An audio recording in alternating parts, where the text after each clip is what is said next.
Welcome to Inside East African Politics. Great to be here. Today we're taking a deep dive into Ethiopia, specifically the information landscape and how the ruling Prosperity Party operates within it. That's right. We're looking at their communication efforts, the structure, the tactics, and importantly, what it all means for information access, politics, and human rights there. It's definitely a complex picture. Yeah. You see the party's stated goals, but then there are these, challenging realities on the ground that have emerged. Absolutely. Let's start with the background. The Prosperity Party, it was formed back in December 2019. It basically merged most of the old ruling coalition parties, the stated aim, national unity, a move away from the ethnic federalism model. But that goal, national unity, it wasn't immediately embraced by everyone, was it? Not at all. And that's crucial. The TPLF, the Tigray People's Liberation Front, they rejected it. And this, it directly contributed to the conflict later on. So you had this deep political split right from day one. Okay. And overlaying this political situation is the media environment itself. Yeah. Ethiopia's media scene. Well, internet access isn't widespread overall, but where it exists, social media is huge. Especially Facebook. It's often the go-to place for news, I remember there was that period just after 2018. Things seemed to be opening up a bit. Unblocking websites, people returning from exile. There was, yeah.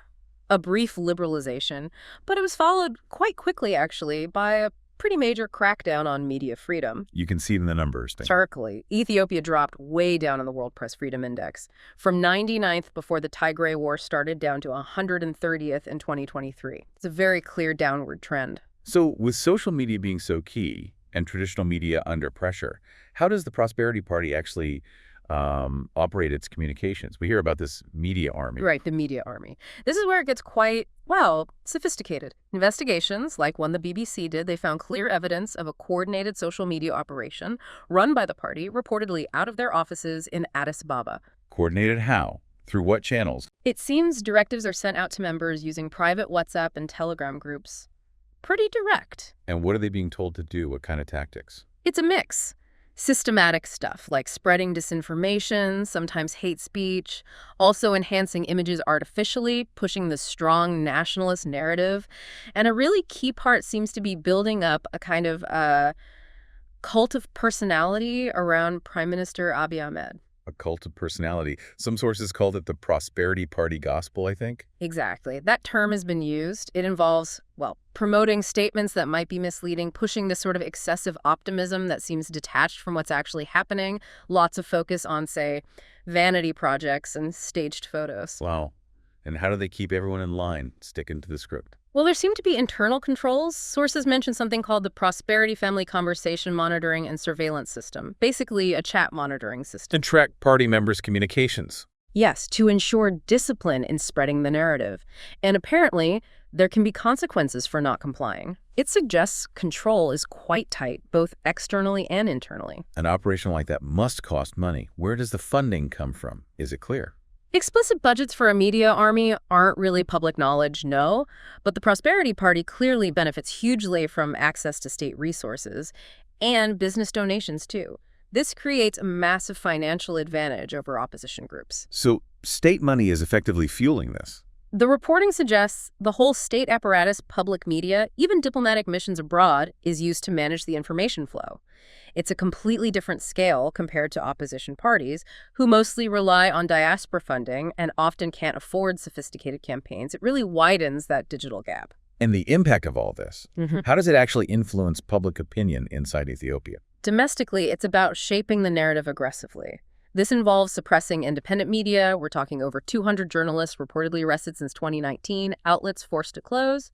And communication blackouts are used, especially in conflict areas. They make it very hard to verify reports of human rights issues or get independent news out. And online. Online, it's about building that nationalist story, like we said, and demonizing opponents, often labeling them terrorists. What about controlling the narrative internationally? That's part of the strategy, too. Denying access to foreign journalists, calling international media biased, using embassies and diaspora networks to push counter-narratives, and crucially, social media platforms themselves become tools used to amplify ethnic tensions, spread hate speech, incite violence. Worryingly, even official government accounts have reportedly contributed to this. When you put it all together, the control, the suppression, social media being used like this, What does it mean for democracy and human rights? The implications are really serious. Media freedom has plummeted. It's a hostile environment. Many journalists have actually fled the country. The official media authorities' independence seems compromised. And laws like state of emergency or anti-terrorism acts are used quite broadly to arrest people and shut down dissent.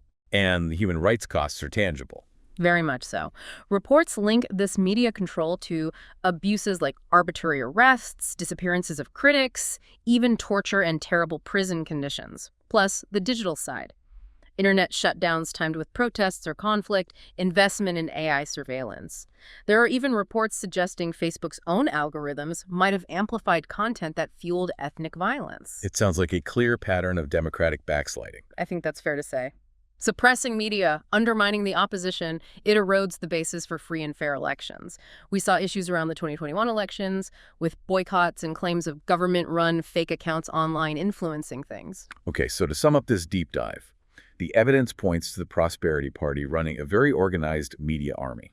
It uses state resources to control the story, silence critics, and unfortunately sometimes amplify dangerous ethnic tensions. And the results are stark. A major decline in press freedom, documented human rights abuses, and that democratic backsliding. Based on the analysis, what are the key recommendations moving forward? Well, the calls are pretty consistent, urging the government to stop arbitrary arrests, release people detained unfairly, respect basic freedoms, and end the digital restrictions. Also, pressure on international actors to keep pushing for change, support independent media, and crucially, urging the big social media platforms to do much better with content moderation in local languages and stop their systems from amplifying harmful stuff. So, thinking about all this, what does it mean for you, our listener?